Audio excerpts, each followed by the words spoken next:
আসসালামু আলাইকুম, welcome to my channel Sukhi's kitchen থেকে তোমাদের সবাইকে স্বাগতম। আশা করি সবাই ভালো আছো, আমিও ভালো আছি আল্লাহর রহমতে। আজকে আমি তোমাদেরকে মজাদার একটি মালপোয়ার রেসিপি তৈরি করে দেখাবো। এটা কিন্তু বিকেলের নাস্তাতে খুব মজা হবে খেতে। তো চলো আমি মালপোয়াটা কীভাবে তৈরি করবো দেখে নেবে।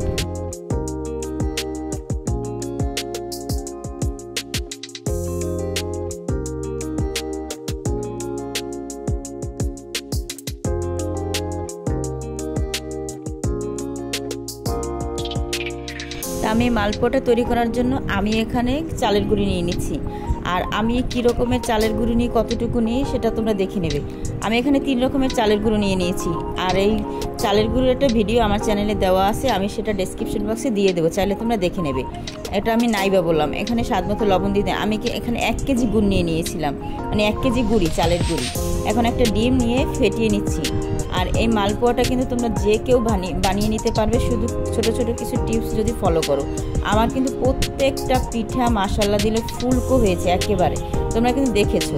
আর এবার আমি এখানে গুড় দিয়ে দিচ্ছি। আর এই গুড়টা ছিল একেবারে অরিজিনাল খেজুরের গুড়। এখন অনেকে প্রশ্ন করবে যে তুমি এখন অরিজিনাল গুড় কোথাও পেয়েছো? হ্যাঁ, এটা অনেক আগে আমার হাজব্যান্ড নাটোর থেকে এনেছিল, আমি এটা ফ্রিজে রেখে দিয়েছিলাম, তাই সেটা দিয়ে তোমাদের সঙ্গে এখন শেয়ার করতেছি।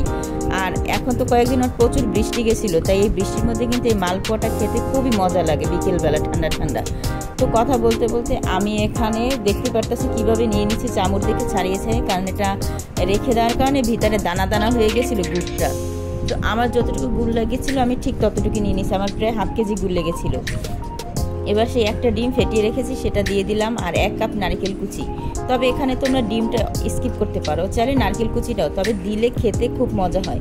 পিঠাটা এত মজা ছিল কি বলবো, আমি একদিক দিয়ে ভাজতেছিলাম আর আমার পরিবারের সবাই একদিক দিয়ে খেয়ে নিচ্ছিল। এত মজার একটা পিঠা তোমাদের সঙ্গে শেয়ার করতেছি। এই জন্য অনেকেরই কিন্তু এই তেলের পিঠাটা হয় না, হয়তো ফুলে না, বা চ্যাপটা হয়ে যায়, বাঁকা হয়, অথবা চুপসে যায়। আর এই সকল টিপস সহ তোমাদের সঙ্গে শেয়ার করলাম। ব্যাটারটা কীরকম আমি কিন্তু দেখিয়ে দিচ্ছি। ব্যাটারটা কিন্তু আমি প্রায় আধা ঘন্টা রেস্টে রেখেছিলাম, একটু ঘন হয়ে গেছে। এখন এখানে আমি আরও কিছুটা পানি অ্যাড করে দিলাম। তবে এই ব্যাটারটা কিন্তু বেশি পাতলা করা যাবে না, তাহলে কিন্তু পিঠাগুলো কখনোই ফুলবে না। ব্যাটারটা থাকতে হবে মিডিয়াম, একেবারে পাতলাও না, ঘন না। আমি কিন্তু ঘনত্বটা তোমাদের সঙ্গে শেয়ার করছি।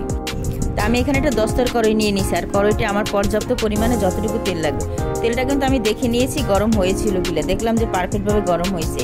আর আমি কিন্তু গ্যাসের চুলায় তৈরি করতেছি, তোমরা চাইলে কারেন্টের চুলায় তৈরি করতে পারো, তবে গ্যাসের চুলায় এই পিঠাটা সবচাইতে বেশি পারফেক্ট হয়। এখন দেখেই নাও কিভাবে আস্তে আস্তে পিঠাটা ফুলকো হয়ে যাবে, একেবারে বালিশের মতো ফুলে যাবে। শুধু ছোট ছোট কিছু টিপস যদি তোমরা ফলো করো, তাহলে তোমাদের পিঠাও ইনশাআল্লাহ অনেক সুন্দর হবে। আমার কিন্তু প্রত্যেকটা পিঠা ফুলছে, প্রত্যেকটা পিঠাই এরকম ফুলকো হয়েছে। এক হয়েছে তোমরা ব্যাটারটা পারফেক্টভাবে গোলাবে, দ্বিতীয়ত ব্যাটারটা কিছুক্ষণ সময় রেস্টে রাখবে, তাহলে কি হবে, ব্যাটারটা ভালো করে ফুলবে আর পানিটা শক্ত হয়ে যাবে। তখন দেখতে পারছো কত সুন্দর হয়েছে। এবার আমি আরও একটা দিয়ে দিচ্ছি, সেটাও তোমাদের সঙ্গে দেখাবো যে কিভাবে একেবারে ফুলে ওঠে। কিছুক্ষণ পরে পিঠাটা ফুলে উঠবে, জাস্ট দেওয়ার 2 থেকে 3 মিনিটের মধ্যে পিঠাটা উপরে ভেসে উঠবে।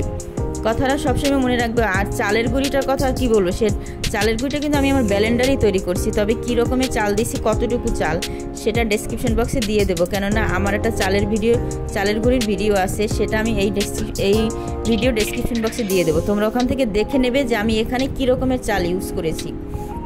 তো এই ছিল আজকে আমার তোমাদের সঙ্গে একটা সহজ রেসিপি।